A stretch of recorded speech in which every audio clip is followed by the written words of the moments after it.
사울을 시작으로 다윗 그리고 솔로몬으로 이어진 120년간의 이스라엘의 통일왕국은 솔로몬 이후에 북이스라엘과 남유다로 분열되어 북이스라엘은 210년, 남유다는 346년간 이어집니다. 이스라엘 왕국은 하나님이 왕이심으로 하나님을 영화롭게 하고 그분을 기쁘시게 하는 것이 목적이므로 그의 통치 아래 백성이 천국을 맛보며 사는 것이 하나님의 뜻이었습니다.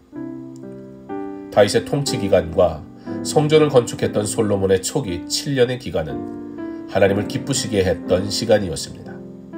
그러나 솔로몬은 이후 13년 동안은 자신의 왕국을 짓는 데 허비했고 마지막 20년의 통치 기간 동안 솔로몬은 하나님을 의지하지 않고 주변 정세를 이용하여 이방 나라들의 공주들과 정략 결혼을 하며 스스로 나라를 통치하고 신앙적 타락을 불러일으키는 결정적 실수를 하게 됩니다.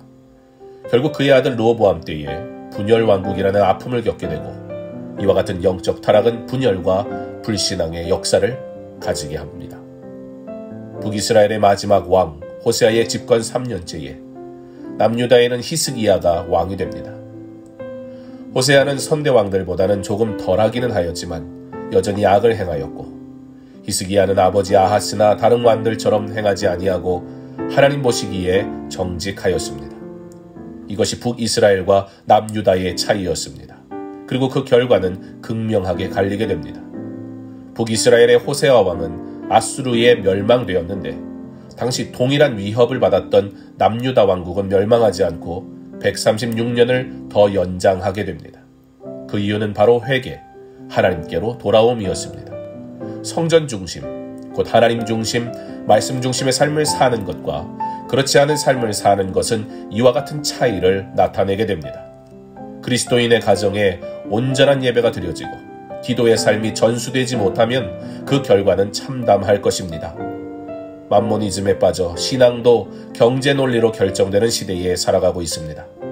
현대화된 문명이 익숙해서 믿음도 쾌락과 실용주의로 변질되고 있습니다. 온전히 준비된 경건한 예배가 아니라 사람을 만족시키는 행위가 신앙생활이라고 착각하게 되었고 그렇게 예배가 사람을 기쁘게 하는 것들로 채워졌습니다.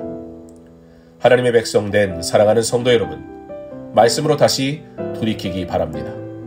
하나님께서 기뻐하시는 삶의 제사를 드리는 거룩한 백성으로 회복되기를 소망합니다. 예배가 회복되어야 합니다. 그렇다면 예배는 어디서 드리는 것입니까?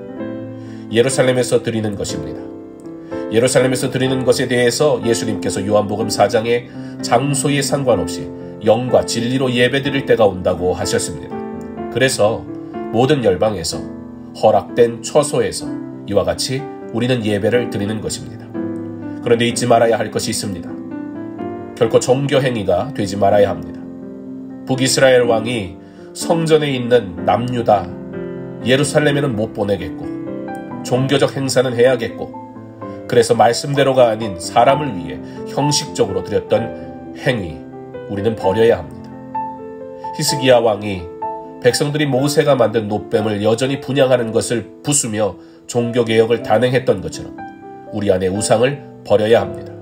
온전한 예배, 하나님이 받으시는 예배, 말씀 중심의 예배, 언약 백성의 거룩한 예배가 교회와 가정 안에 회복되고 드려지는 성도 되시기를 주님의 이름으로 축원합니다.